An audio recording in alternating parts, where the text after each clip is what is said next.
For I know the plans I have for you, plans to prosper you and not to harm you, plans to give you hope in a future.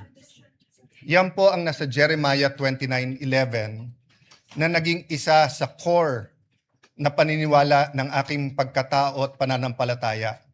Gusto ko po si Propetang Jeremiah dahil siya po ay nirerespeto at pinaniniwalaan ng Muslim, Hudyo at Kristiyano.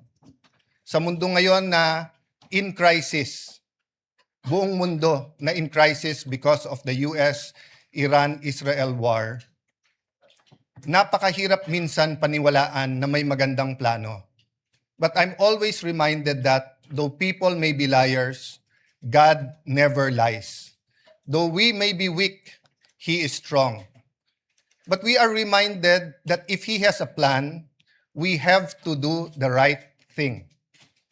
So let me be explicit. Our job together, my job, is to serve you, dear senators, to serve this nation, to serve God above all, and to do what is right. Napakahirap kung tutuusin po ang dinadaanan ng henerasyon na to. Kagabi po, kausap ko po ang pamangkin ni Senator Jinggoy, anak po ni Jackie, si Manu. Nakita po niya ako ng 2006 or 2007 or 2008 nung binisita ko ang kanyang lolo. At sabi ko sa kanya, grabe pala pinagdaanan ng generation nyo. During Duterte's time, depending on your lens, it was a human rights crisis. If you're pro-Duterte, it's a crisis of drugs, where illegal drugs did not only steal lives, did not only steal dreams, but it wrecked communities. It wrecked our government. Of course, if you are from the anti-Duterte lens, the human rights crisis was in the extrajudicial killings. But after enjoying almost 9 years of unprecedented economic prosperity during the Aquino time to the Duterte time, inabot po tayo ng pandemic. So from the human rights crisis to a health pandemic crisis. Naglilift pa lang ang COVID, nangyari na po ang Ukraine-Russia conflict.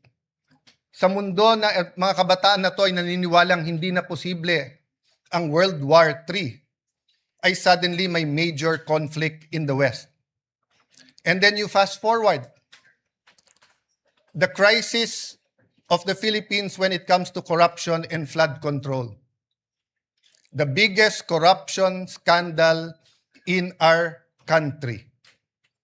Hindi pa ho tapos yan, nangyari yung Iran, US, Israel. And then, our young people have to face the prospect of a changing world through AI. And while we are worrying, leaders around the world in Canada, India, US, Australia are excited of AI. They said that it will bring in a new wave of millionaires, billionaires. It will bring in high-quality jobs. Pero tayo po ba'y naghahanda na? We might not feel the crisis here in the session hall.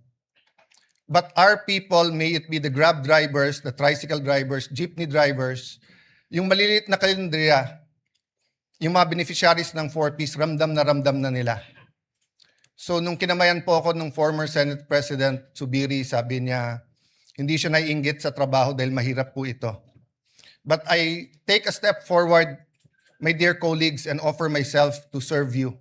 Just as Senate President Soto said, that he is here to serve everyone, not only the majority, not only the minority. I am here to respect the President, the office of the President, the Vice President, the office of the Vice President, the House of Representatives, and each one of you. In every crisis, there are big winners and there are big losers. Unfortunately, it is the poorest of the poor who is always the losers. So I urge all of you, let's unite, let's discuss, Before us might be the impeachment, let it make it very clear. May mga lumabas sa news and hindi ko kayo sinisisi kung sinasabi nyo sa news na ang pagpalit ng leadership ay tungkol sa impeachment. Hindi po. The impeachment is enshrined in the Constitution.